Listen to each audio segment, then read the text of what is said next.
Jos me tungettaisiin meidän media ja uutiset täyteen pelkästään uutisia siitä, että mitä pahaa koirat tekee ihmisille milloinkin, niin vaikuttaisiko se jollain tavalla negatiivisesti siihen, miten ihmiset ajattelee koirista? No kyllä vaikuttaisi. Jos me tungetaan miesten naamalle jatkuvasti paljasta pintaa naisista, tissejä, perseitä, pornoa ja sit vielä runkkumatskua, naisseuralaisia ja seksiä kaiken lisäksi vielä rahaa vastaan, ja sen lisäksi meillä on vielä paljon pinnalla olevaa musiikkia, missä materialisoidaan ja esineellistetään naisia, niin miten helvetissä te kuvittelette, että se ei vaikuta millään tavalla negatiivisesti tai haitallisesti siihen, miten miehet ajattelee naisista? Monet naiset vielä kuvittelee ansaitsevansa kaiken ihan vaan pelkästään olemalla naisia, ja siihen asiaan kyllä vaikuttaa isosti se, että iso osa miehistäkin on aika retuja. Ja sitten se juttu, että seksin ja seksipalveluiden myyminen on muka sama asia kuin se, että sä myisit ittees esimerkiksi personal trainerina. Mä annan sulle nyt hyvän esimerkin.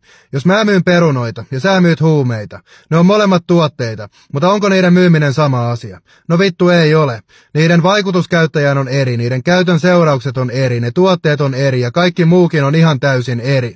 Sama logiikka tohonkin juttuun. Eihän se nyt jumalauta ole sama asia myydä itteensä personal trainerina ja myydä itteensä seksiobjektina. Ja kaikista sairainta siinä on vielä se, että samaan aikaan öyhytetään siitä, että ei saa esineellistää naisia eikä saa ajatella naisia seksiobjekteina. Ja sitten meillä on silti sellaisia naisia, jotka itse esineellistää itseään ja itse tekee itsestään seksiobjekteja. Ja kun me normalisoidaan kaikkea tätä paskaa, niin se haitallinen ajattelu vaan lisääntyy ja ne ongelmat vaan pahenee.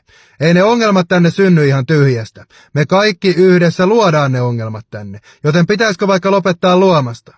Nyt niitä valoja päälle vittu. Peace.